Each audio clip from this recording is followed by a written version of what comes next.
Voici la véritable histoire de l'abbé du Mont-Saint-Michel. Légende disputée à l'abbé de Somme, ce mathématicien douteux. Cher perspicace. Un grand malheur est arrivé en notre belle abbaye, et nous avons la pénible mission de vous en faire part. Mardi soir, pendant que la bénédictine donnait les dernières grâces, l'abbé Quille perdit l'équilibre dans l'escalier, et tomba inanimé dans les bras du périscope. Les révérends pères, en suivant des yeux la chute de l'abbé Quille, croyaient perdre leur seul soutien. Seul le perfide était à son bonheur. La bêtise, qui ne raisonne qu'avec sa moelle épinière, ne réalisait pas la situation. Il aurait voulu que le père Inet, trop du cru du Mont, l'aide à comprendre ce qui se passait, mais seul le père Turbé vint à son aide. Après l'accident de l'abbé Quille, on alla chercher le père Manganate et le père Itoine, les deux médecins de l'abbaye. L'abbé de Genièvre se joint à eux, pensant ranimer le malheureux. Leurs efforts furent vains et celui-ci décéda peu après. L'enterrement fut donc décidé pour le lendemain. Chacun fut appelé à l'office par les cloches du personnage. Sur une musique de l'abbé Toven, et les chants interprétés par l'abbé Nabar et l'abbé Bilov, la messe fut célébrée avec beaucoup d'émotion. Le père Oquet, chargé du sermon en l'absence de chair, monta sur les épaules du perchoir. À la fin de la cérémonie, le percepteur fit une quête dont les fruits furent confiés à notre frère africain l'abbé Npé.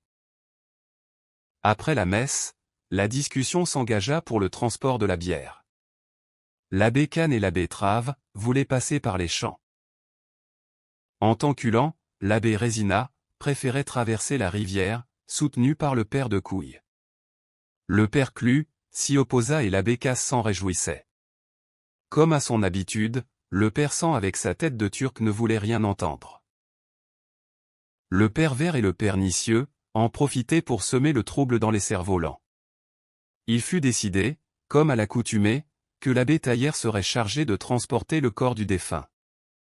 Devant la tombe creusée par le père Forateur, et en l'absence du père missionnaire, la bénédiction donna l'absolution. Le père Pénard, quant à lui, restait les bras croisés devant la crèche de l'abbé Tléhem. Le père Vanche et l'abbé Gonia avaient joliment fleuri la tombe, laquelle fut recouverte d'une belle dalle réalisée par la bétonneuse.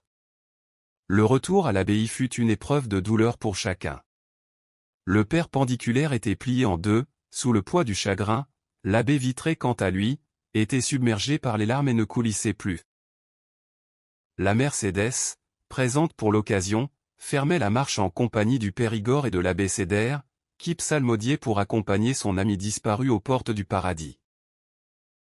À peine arrivés, le père Si et l'abbé Chamel préparèrent un bon repas, sur une recette du Saint-Doux.